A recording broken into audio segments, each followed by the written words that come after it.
In the year 2000, I'm sure you recall, President Clinton invited Barak and Arafat to Camp David to somehow solidify a peace agreement. So he said. They tried to do is force Arafat once again to surrender, which he would not do. They came out of Camp David. President Clinton said, this is Arafat's fault. From that moment on, for the last 4 years of his life, he was vilified. Eventually, Arafat died with Israeli tanks surrounding his office under siege. The myth that we're always told is that the Palestinians are not willing to make concessions. That is the problem.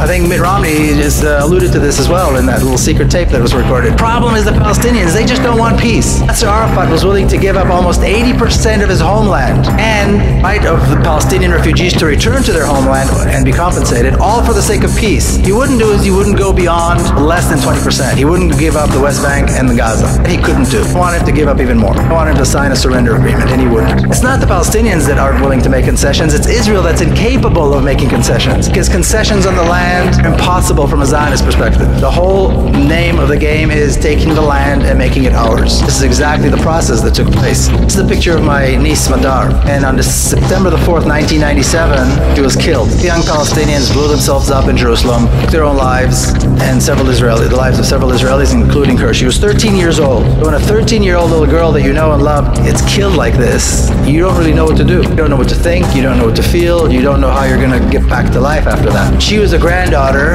of a famous general, so this was big news. On top of that, she was also the granddaughter of Mr. Peace with Palestine. Now look what they did to him. Look what they did to his granddaughter. My father had already passed away by then. This was big news, and I arrived in Jerusalem, my sister's house. On the ground, I saw the morning paper, and on the front page it said the granddaughter of General Peled was killed by Palestinians. And my sister's apartment was packed with mourners, of course, people who came to express their sorrow, but also an endless stream of reporters. After the funeral, she said two things put me on a path. First thing she was asked, of course, is about revenge and retaliation. The comment that she made was, no real mother would want this to happen to another mother. Don't talk to me about revenge. Motherhood is a uniting force.